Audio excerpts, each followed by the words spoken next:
शिमला ਵਿੱਚ ਵੀ ਕਾਂਗਰਸ ਨੇ ਜ਼ਬਰਦਸਤ ਪ੍ਰਦਰਸ਼ਨ ਕੀਤਾ ਹੈ। ਹਿਮਾਚਲ ਦੇ ਮੁੱਖ ਮੰਤਰੀ ਸੁਖਵਿੰਦਰ ਸੁੱਖੂ ਖੁਦ ਧਰਨੇ ਦੇ ਵਿੱਚ ਪਹੁੰਚੇ। ਦਿੱਲੀ ਵਿੱਚ ਲੀਡਰਸ ਨੂੰ ਡਿਟੇਨ ਕੀਤੇ ਜਾਣ ਦੀ ਮੁਖਾਲਫਤ ਕੀਤੀ। ਇਸ ਦੌਰਾਨ ਡਿਪਟੀ ਸੀਐਮ ਅਤੇ ਕਈ ਮੰਤਰੀ ਵੀ ਸ਼ਾਮਲ ਹੋਏ। ਮੁੱਖ ਮੰਤਰੀ ਸੁਖਵਿੰਦਰ ਸਿੰਘ ਸੁੱਖੂ ਨੇ ਆਖਿਆ ਕਿ ਰਾਹੁਲ ਦੇਸ਼ ਦੀ ਆਵਾਜ਼ ਬਣੇ ਹੋਏ ਨੇ। ਨੌਜਵਾਨਾਂ ਦੀ ਆਵਾਜ਼ ਅਤੇ ਨਾਲ ਧਰਮਿੰਦਰ ਪ੍ਰਧਾਨ ਦੇ ਅਸਤੀਫੇ ਦੀ ਮੰਗ ਕੀਤੀ ਗਈ ਹੈ ਕਿ ਧਰਮਿੰਦਰ ਪ੍ਰਧਾਨ ਨੂੰ ਅਸਤੀਫਾ ਦੇ ਦੇਣਾ ਚਾਹੀਦਾ ਹੈ।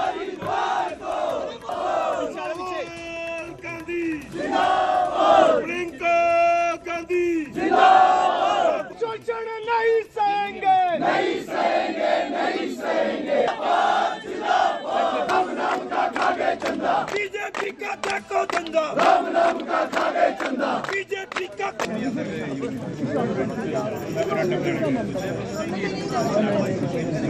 राहुल जी संघर्ष करो, हम तुम्हारे साथ हैं। जब जुल्म करेगा बंद करो, बंद करो। इनकलाब जिंदाबाद, जिंदाबाद इतवार को। देखिए, लोकतंत्र की ताकत क्या होती है। लोकतंत्र की ताकत धरना प्रदर्शन होती है ताकि जनता की आवाज़ को सरकार के कानों तक पहुंचाया जाए। ये पहली बार देखा गया है कि जब हमारे देश के युवा जंतर मंतर में बैठे, 18 साल से लेकर 24-25 साल के युवा थे। क्या मांग थी उनकी? उनकी मांग थी कि जो पेपर लीक हुआ है, उस पेपर लीक का जो बच्चों ने 20 बच्चों ने जो आत्महत्या की है, उसके लिए कौन जिम्मेवार है, और जो जिम्मेवार है उसका इस्तीफा स्वीकार किया जाना चाहिए था। बच्चों ने पीसफुल प्रोटेस्ट किया। समाज के जो महत्वपूर्ण संगठन है उन्होंने उन बच्चों का समर्थन दिया। हमारे प्रसिद्ध वांगचुक जो सामाजिक कार्यकर्ता उन्होंने समर्थन दिया। और सबसे बड़ी बात, मुख्य विपक्षी पार्टी के हमारे नेता जो लोकतंत्र में विपक्ष के नेता है, राहुल गांधी जी ने उस प्रोटेस्ट में उनका समर्थन किया और कहा कि निश्चित रूप से धर्मेंद्र प्रधान जी को इस्तीफा देना चाहिए। राहुल गांधी जी ने कहा कि जनता की आवाज़ है, मुख्य विपक्षी पार्टी का नेता होने के नाते मैं भी प्रदर्शन धरने में बैठूंगा। और जब वो प्रदर्शन धरने पर राहुल गांधी जी बैठने गए, उनको भी वहाँ से उठा लिया गया। क्यों उठाया गया? क्योंकि लोकतंत्र में उन्हें ये लगता है कि हमें खतरा है। लोकतंत्र में विपक्ष की आवाज़ जो होती है तभी लोकतंत्र कहलाता, वरना वो तानाशाही कहलाती है। तो इस संदर्भ में आज राहुल जी को प्रियंका जी के साथ मिसबिहेव किया गया। और ये सब चीज़ें जो उन्होंने की है, ये इस चीज़ को इंगित करता है कि जिस प्रकार सरकार हमारे स्टूडेंट्स को, छात्र आंदोलन को कुचलने की कोशिश कर रही है, वो इस बात का संकेत है, वो उनकी मांग को मानने का समर्थन नहीं करती है।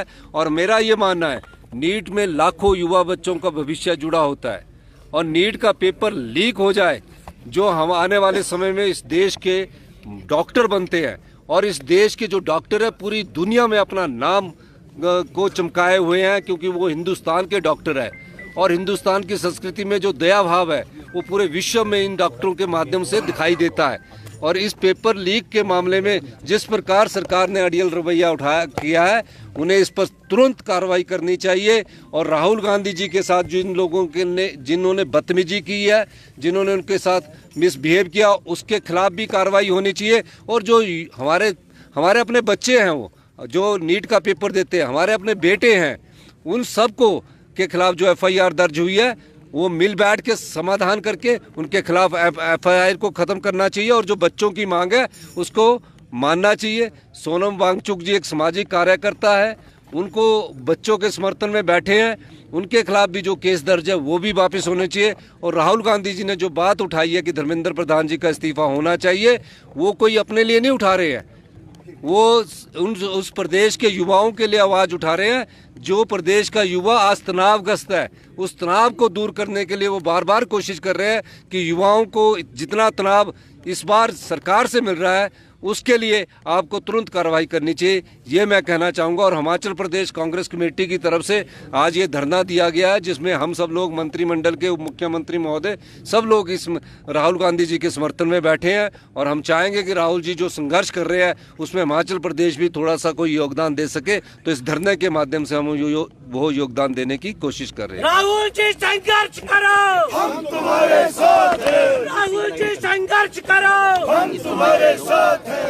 पार्टी नहीं चलेगा, नहीं चलेगी, नहीं चलेगी। मोदी सरकार नहीं चलेगी, नहीं चलेगी। मोदी सरकार